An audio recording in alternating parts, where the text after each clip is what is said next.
Hello everyone, welcome to my channel. आज मैं आपको करवाने वाली हूँ प्रेजेंट परफेक्ट टेंस। कल मैंने आपको करवाया था प्रेजेंट कॉन्टिन्यूअस टेंस और उससे पहले वाली क्लासेस में मैंने आपको ये समझाया था कि टेंस क्या होते हैं, टेंस के कितने पार्ट्स हैं। ये सारी चीज़ें मैंने आपको समझाया था कि कैसे कैसे करना और सिंपल प्रेजेंट टेंस। तो जिन्होंने भी उन वीडियो को नहीं देखा है वो जाके हमारे चैनल पर देख सकते हैं। और अगर आपने चैनल को अभी तक सब्सक्राइब नहीं किया है तो सब्सक्राइब कर लें, लाइक करें और दूसरों तक शेयर भी करें। तो चलिए बिना टाइम वेस्ट किए क्लासेस स्टार्ट करते हैं। तो जो प्रेजेंट टेंस है उनके 4 सब पार्ट्स होते हैं, simple present tense, present continuous tense, जो कि मैंने आपको बता दिया ये दोनों पहले की वीडियो में, और थर्ड पार्ट होता है इसके प्रेजेंट परफेक्ट टेंस और फोर्थ है प्रेजेंट परफेक्ट कॉन्टिन्यूअस टेंस। तो थर्ड पार्ट है क्या? Present perfect tense. तो चलिए सबसे पहले इनके यूजेस को आपको समझना चाहिए कि इनका यूज करेंगे कहाँ, उसके बाद इनके स्ट्रक्चर्स की सेंटेंस का फॉर्मेशंस कैसे करेंगे, जैसे मैंने आपको प्रेजेंट कॉन्टिन्यूअस में समझाया था वैसे ही प्रेजेंट परफेक्ट टेंस में भी करना है। तो चलिए सबसे पहले यूजेस समझना स्टार्ट करते हैं। तो फर्स्ट यूजेस क्या है? This tense is used in the following ways. First uses is this is used to express in actions that has recently been completed.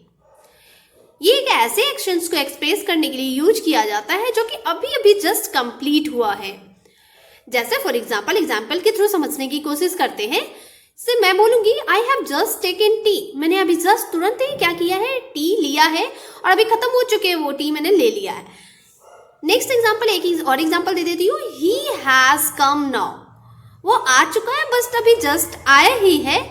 ठीक है, तो ये जैसे ऐसे काम जो कि रिसेंटली अभी अभी जस्ट कंप्लीट हुआ हो, ऐसे एक्शन को शो करने के लिए प्रेजेंट परफेक्ट टेंस का यूज करते हैं। अब चलिए सेकेंड यूज पे चलते हैं। सेकेंड यूज क्या है इसका? It is use to describe the past events whose effects still exist. ये यूज किया जाता है ऐसे इवेंट्स को डिस्क्राइब करने के लिए जो हुआ तो पास्ट में है लेकिन उसका इफेक्ट अभी भी दिख रहा है। जैसे अगर आपको समझ नहीं आया हो तो अभी एग्जाम्पल के थ्रू समझाने की कोशिश करती हूँ। I have finished my work and now I am free. देखो, जो होमवर्क है, जो वर्क है, उसको फिनिश्ड कर लिया है, इसी वजह से क्या है, अभी फ्री है। मतलब वर्क को फिनिश करने की वजह से उसका इफेक्ट अभी दिख रहे हैं कि क्या है, अभी फ्री है।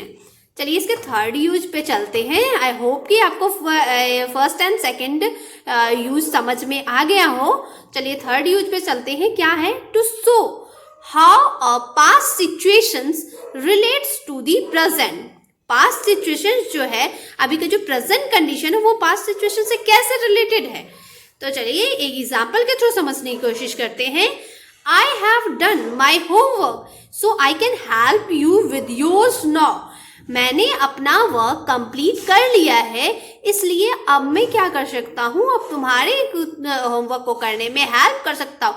मतलब अपना खुद का कर लिया, ये पास्ट सिचुएशन हो गया आपका, और तुम्हारे में इसीलिए हेल्प कर सकता हूँ, तो ये आपका प्रेजेंट सिचुएशन हो गया। ठीक है, तो चलिए नेक्स्ट यूज पे चलते हैं। जय to describe actions that started in the past and are continuing until now and possibly will continue into the future. मतलब ऐसे एक्शंस को डिस्क्राइब करने के लिए किया जाता है इसका यूज जो कि स्टार्ट हुआ पास्ट में और अभी भी कंटिन्यू है और पॉसिबिलिटी है कि जो फ्यूचर में भी कंटिन्यू रहेगा। एग्जाम्पल के थ्रू समझाने की कोशिश करती हूँ आपको।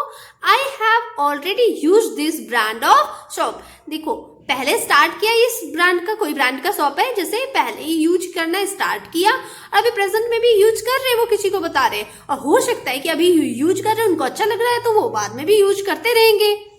तो ये इनके यूजेस थे। अब यूज तो सीख लिया तो इनके अब सेंटेंस का पता रहेगा कि हाँ चलो इस सिचुएशन में प्रेजेंट परफेक्ट टेंस का यूज करना है। लेकिन आपको ये भी तो पता होना चाहिए कि इसके फॉर्मेशंस कैसे करेंगे आखिर सेंटेंस का। तो देखिए इसके फॉर्मेशंस में क्या है, स्ट्रक्चर है। जैसे अफर्मेटिव सेंटेंस है, मैंने आपको कल ही बताया कि affirmative sentence means positive sentence. तो इसकी स्ट्रक्चर क्या होती है? सबसे पहले हम सब्जेक्ट लिखते हैं, ठीक है। सब्जेक्ट के बाद auxiliary verb that is helping verb, has या फिर हैव का यूज करते हैं। अभी जस्ट बताऊंगी कि कहाँ पे आप हैज का यूज करोगे और कहाँ पे आपको हैव का यूज करना है।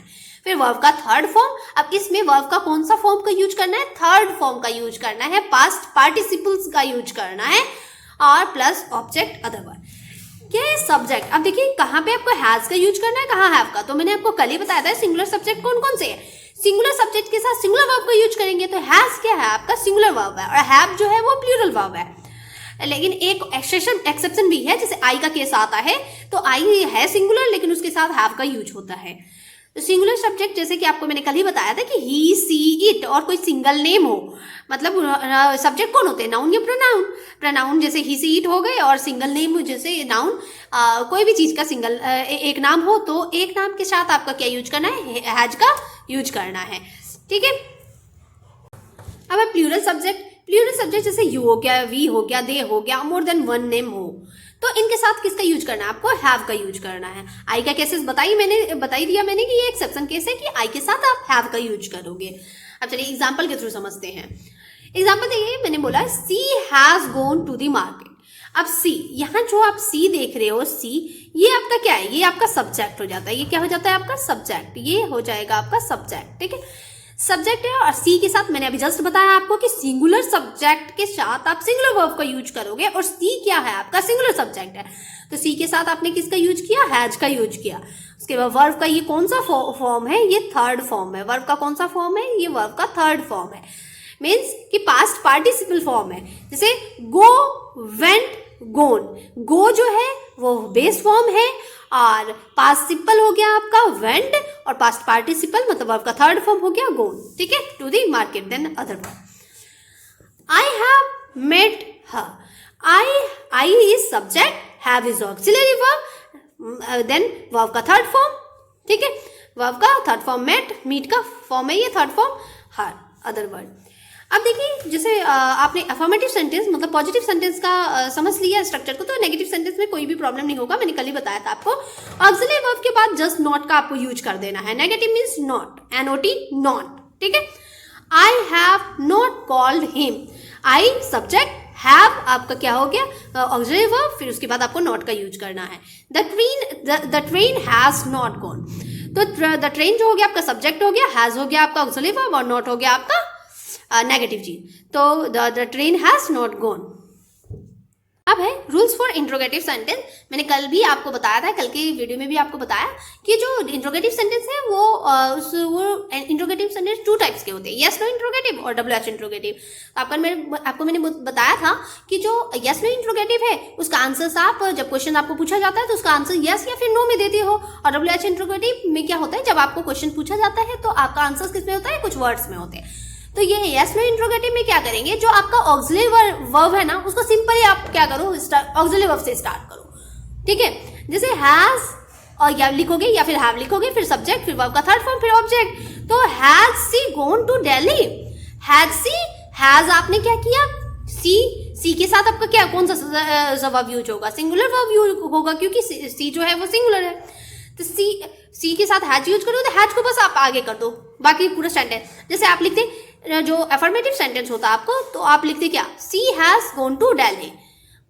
बस हैज जो सी के बाद जो हैज लिखा ना, हैज से आप स्टार्ट करो सेंटेंस को, ये आपका इंट्रोगेटिव बन जाता है। और यही WH इंट्रोगेटिव हुआ तो कुछ नहीं करना है, बस WH वर्ड लिख देना है आपको, व्हाट, व्हाई, वेयर। ठीक है, जैसे what have you eaten today, बस इतनी सी बात थी। अब क्या है कि मैंने आपको बताया वर्ब का first form, second form, third form मतलब बेस फॉर्म, पास्ट सिंपल और पास्ट पार्टिसिपल। तो क्या है कि आपको वो भी तो पता होना चाहिए कि इसका थर्ड फॉर्म क्या है, सेकंड फॉर्म क्या है ना, बेस फॉर्म पता रहेगा। तो क्या है कि मैं आपको डेली जो है ये 10 to 15 दे दिया करूंगी, आप इसको नोट डाउन करते रहना और साथ में लर्न भी कर लेना। ठीक है, तो चलो जैसे कि मैंने आज भी क्या किया है, 10 दे दिया है आपको, इधर हो गए 6 और इधर है। ठीक है, तो आप इनको नोट डाउन कर लेना। डेली में 10 to 15 आपको प्रोवाइड कर दिया करूंगी, 2 to 4 डेज में कंप्लीट हो जाएंगे सारे। चलो, तो वीडियो रोक के इसको लिख सकते हो, और साथ ही साथ आप नोट डाउन करते रहो तो वो आपके लिए ज़्यादा बेहतर होगा। तो आज की क्लास के लिए बस इतना ही, तब तक के लिए बाय बाय, टेक केयर। कल की क्लासेस करते हैं, और अगर आपको वीडियो अच्छी लगी हो तो आप वीडियो को लाइक करें और चैनल को सब्सक्राइब कर ले ताकि नोटिफिकेशन सबसे पहले आपको मिले, और शेयर करें दूसरों तक भी। Okay, bye bye, take care.